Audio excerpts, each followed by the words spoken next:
Hey, this is CrossFitTracking.com. We're going to do a general review with a slight tilt towards CrossFit for the Samsung Galaxy Fit.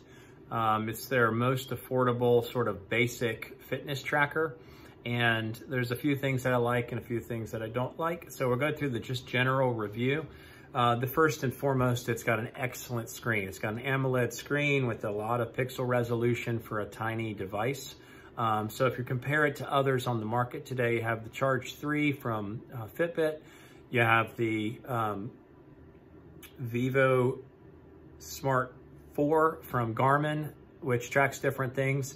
And this, it really is like a full tilt mini smartwatch, and Samsung's great on the software side. I found that it's, one of the best companies for compilation of smartware applications and usability of a smartwatch. I actually liked, from a smartwatch capability standpoint, the Active 2 better than the Apple Watch 4 or 5.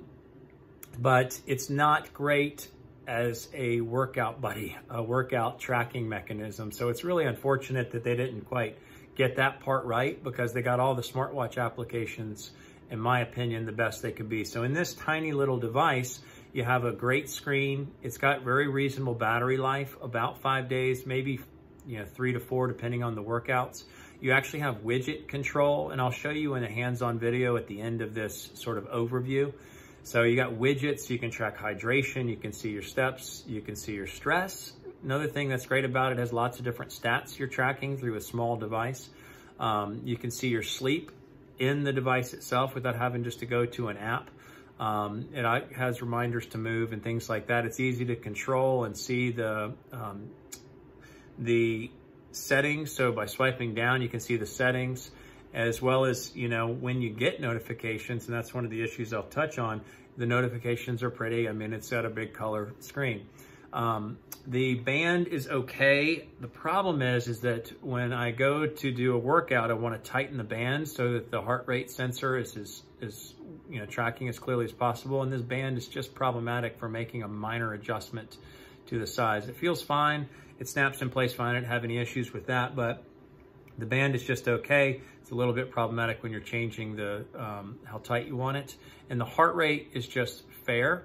I found it to be okay during a workout, but it didn't track the overall intervals very clearly and doesn't really pick up on highs and lows. It moves more slowly, but at least it got to higher points. I just compared it to a Charge 2 device, which is more problematic in workouts, but this could at least get to higher level heart rate readings. So that was a plus, even though it seemed somewhat fair as far as an overall heart rate tracking.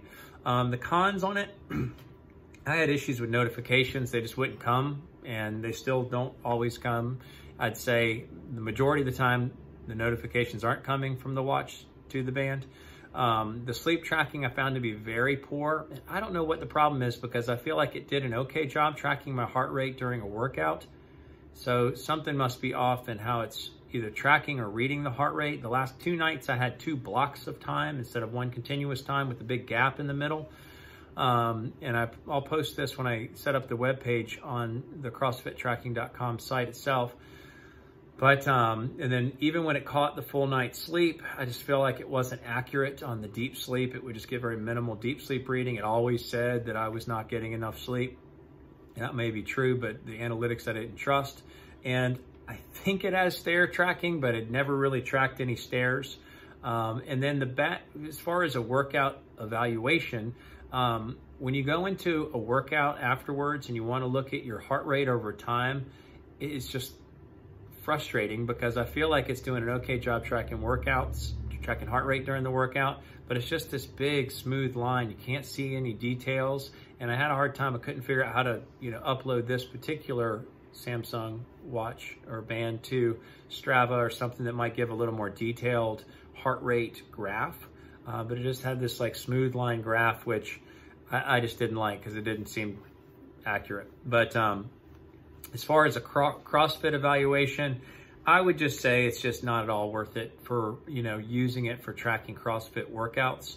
It doesn't really give you clear recovery because the sleep is off, so you don't know if you got a really good sleep. And in the workout itself, it doesn't really give you any detailed analysis of the workout because you don't know if the heart rate was really spiking in places where it just wasn't picking it up, or the smooth line just wasn't giving you a detailed evaluation. So we'll do the hands-on review now, but this is the Samsung Galaxy Fit from CrossFitTracking.com. Thanks. Hey, this is CrossFitTracking.com with a hands-on review for the Samsung Galaxy Fit. You can see it's got a beautiful screen. I'm going to go through some of the basics of it. On the back, you have the heart rate sensors. It charges by a magnetic charge, which is great. It just snaps in place and it'll show you a little screen. But that's pretty commonplace with a lot of the fitness trackers. There's the heart rate. The band itself, you slide it in place and then you snap it down and then you put the strap in the back. I found it to be problematic. It's not problematic just to get in place and it doesn't pop off, but if you want to make it tighter for a workout, you actually have to take the whole thing off and restart the process. So the band is not ideal, but screen quality is fantastic. You can see that here. One of the things that's great about it is you have multiple widgets you can load and put them in order. So this is like the hydration widget, which I like to have first and readily available. Then you can do a summary of your day. And you can see that it gives you the steps and the details. It gives you your heart rate details and then your calorie details. So, summary of the day, you can obviously go into a workout. The most recent workout will appear here. Or you can go in, you can pick from a bunch of different types of workouts. You can also adjust which are your sort of quick go-to workouts and have it preloaded to the ones you want on the device itself. So, it does stress tracking, and again, I probably think this is one of the best options for a kid, even though I don't know how the band would hold up if it's going to be tight enough, but it gives you stress tracking, which is your heart rate variability measure, and a breathing metric, breathing availability on a very pretty screen. So for a kid, it might be attractive. I like that you can see the sleep built into the watch widget itself without having to go into the app.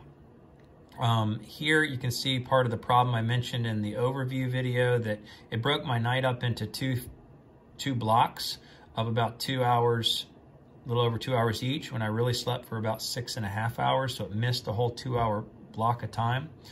This is the weather widget. Yeah, we're not gonna do that now. And you can go into a detailed widget of your calories. I like to have a stopwatch and a timer sort of readily available. If I'm cooking, I just like to use my watch. Steps, again, I'll give you the details, which we saw on that first screen, and then no other. I wish the notifications would work more effectively. The notifications come up, they're pretty. Obviously the screen makes that possible, but with the sync or link errors that I've been getting, I'm getting notifications not very often. So I do like that you have the swipe down menu where you can adjust the settings. You see it's at 82%. I charged this to 100% on Sunday night. It's now Tuesday morning and we're at 82%. So that is fantastic for a device of this kind. I did one workout yesterday. You can do a good night mode. I just like to put that. You can reorder what appears where on this screen, on the settings drop down, but the good night just turns off the screen, saves more battery life. You have do not disturb, and you can set that in the app itself for what hours it's just going to automatically not disturb. You have the water lock for locking the screen so that you don't actually have any button presses. You have Find My Phone, and you have, I just have the sound turned off. Actually haven't tested the full range of sounds on this just because I never use sound. But I like that you can just swipe down. You have some quick settings you can get to. It's just sort of a genius. Samsung just does a great job with the application side of things. They just need to up the workout things, and they'll be a great package both in the Samsung Galaxy Fit as well as the Active 2, which is what the smartwatch that I would prefer from an application standpoint. But Samsung Galaxy Fit, CrossFitTracking.com. Thanks so much.